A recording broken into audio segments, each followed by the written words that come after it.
చిన్న పెద్ద తేడా లేకుండా ఆక్వా పార్క్ వద్దని ముక్త కంఠంతో వ్యతిరేకిస్తున్నారు. తుందూరులో తాజా పరిస్థితిని మా ప్రతినిధి మల్లికార్జున్ అందిస్తారు. Over to Mallikarjun. ఒక పక్క పోలీసులు, మరో పక్క ఆందోళనకారులు. దీంతో తుందూరు గ్రామం ఎప్పటికప్పుడు ఉద్రిక్తంగా మారుతోంది. ఇక్కడ ఏర్పాటు చేసినటువంటి ఆక్వా ఫుడ్ ఫ్యాక్టరీని వ్యతిరేకిస్తూ వందలాది మంది రోడ్డెక్కి తమ నిరసనలు కొనసాగిస్తూనే ఉన్నారు. గత ఏడాది కాలంగా ఇదే పరిస్థితి కొనసాగుతూ ఉంది. ఇక్కడ ఉండేటటువంటి ఫ్యాక్టరీని దూర ప్రాంతాలకు తరలించాలని కూడా వీరందరూ కూడా డిమాండ్ చేస్తున్నారు. అయితే దీని యాజమాన్యం ఏమాత్రంగా పట్టించుకోకుండా ఫ్యాక్టరీ నిర్మాణ పనులని కొనసాగించడంతో ఈ రోజు ఆ ఫ్యాక్టరీని ముట్టడించేందుకు సిపిఎం పార్టీ పిలుపునిచ్చింది. దీంతో గ్రామస్తులందరూ కూడా భారీ ఎత్తున ఫ్యాక్టరీ వద్దకు చేరుకునేందుకు ప్రయత్నం చేస్తుండగా అదే సమయంలో పోలీసులు వారందరినీ అడ్డుకున్నారు. ప్రస్తుతం మనం చూస్తున్నాం తుందూరులో ఉన్నటువంటి పరిస్థితి. ఒక పక్క పోలీసులు, మరో పక్క ఆందోళనకారులతోటి ఊరంతా కూడా చాలా ఉద్రిక్తంగా కనిపిస్తుంది. ఎందుకంటే ఈ ఫ్యాక్టరీని కనుక పూర్తి చేసినట్లయితే ఇక్కడ ఉండేటటువంటి పర్యావరణం దెబ్బతింటుంది అని ఇక్కడ ఉండేటటువంటి గ్రామస్తులందరూ కూడా భావిస్తున్నారు. కానీ యాజమాన్యం మాత్రం ఇది ఆరెంజ్ కేటగిరీలోకి వచ్చేటటువంటి ఫ్యాక్టరీ కాబట్టి దీని ద్వారా వచ్చేటటువంటి పొల్యూషన్ చాలా తక్కువగా ఉంటుందని వాళ్ళు ఎప్పటికప్పుడు చెబుతూ ఉన్నారు.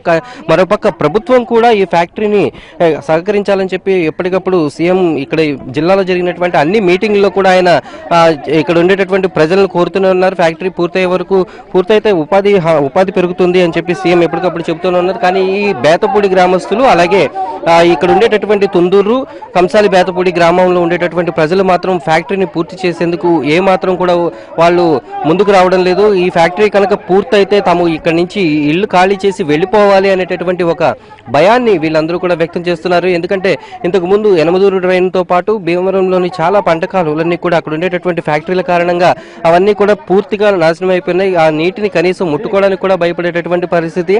అయితే ఏ మాత్రం అవకాశం దొరికినా ఇక్కడ ఆందోళన కొనసాగించడానికి వీరందరూ కూడా గ్రామస్తులు ఏ రకంగా ఎప్పటికప్పుడు బయటకు వస్తున్నారు అనేది మనకి కనిపిస్తుంది. ఇప్పటికీ ఈ గ్రామంలో ఉండేటటువంటి మగవారందరినీ కూడా పోలీసులు ఇప్పటికే అదుపులోకి తీసుకున్నారు. మరోపక్క సిపిఐ పార్టీ వాళ్ళని కూడా అదుపులోకి తీసుకున్నారు. కానీ గ్రామస్తులు మాత్రం ఇంకా ఆందోళన కొనసాగిస్తూనే ఉన్నారు.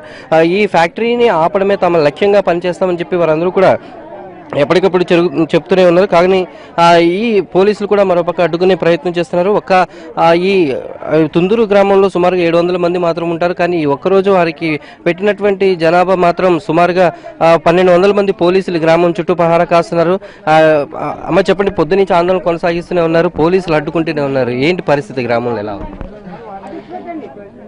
ఏంటి చనిపోవడానికైనా రెడీ అనండి. కొన్ని చచ్చిపోతాంలేండి. మేము చచ్చిపోయిన తర్వాత మా శవాల మీద ఆయన ఫ్యాక్టరీ కట్టుకుంటాడులేండి.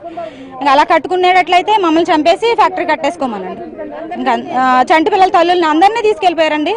ఇప్పుడు 200-300 మందిని పైన తీసుకుపోయారండి. ప్రొద్దుట ఒకసారి హిట్ చేశారండి, చెయ్యి అంత వాసిపోయింది. కేవలం పార్టీ నాయకులు చేస్తున్నారని ఒక బయట మాత్రం ప్రచారం చేస్తున్నారు. గ్రామస్తులు నిజంగా ముందుకు వచ్చేవారు ఎంతమంది ఉన్నారు? మరోపక్క ఇదే గ్రామంలో కొంతమంది మాకు ఫ్యాక్టరీ కావాలని వాళ్ళు కూడా ఆందోళన చేస్తున్నారు. అసలు ఇంత గజిబిజి రావడానికి కారణం ఏంటి? ఫ్యాక్టరీ వాళ్ళు కొంతమందిని లోపరుచుకునండి, వాళ్ళతో ఫ్యాక్టరీ కావాలని చెప్పిస్తున్నారు. కానీ నిజానికి అయితే ఎవ్వరి మనసులోనూ ఫ్యాక్టరీ కావాలని మట్టుకు లేదండి. ఇది విషపూరితమైన ఫ్యాక్టరీ కాబట్టి ఇది వద్దనే అంటున్నారండి. గొంతేరు డ్రైన్ ఉందండి. గొంతేరు డ్రైన్ కాలుష్యం అయిపోతుందండి, యనమదూరు డ్రైన్ లా తయారైపోతుందండి. గొంతేరు డ్రైన్ నుంచి వచ్చే వాటర్తోనే మేము చేలు పండించుకున్నా, చెరువులు చేసుకున్నా, ఏమైనా చేసుకుంటున్నాం అండి. ఇప్పుడు అలాంటప్పుడు ఆ గొంతేరు డ్రైన్ నాశనం అయిపోతే మేము ఇంకెక్కడికి వెళ్ళిపోవాలండి? ఏం తిని బతకాలి?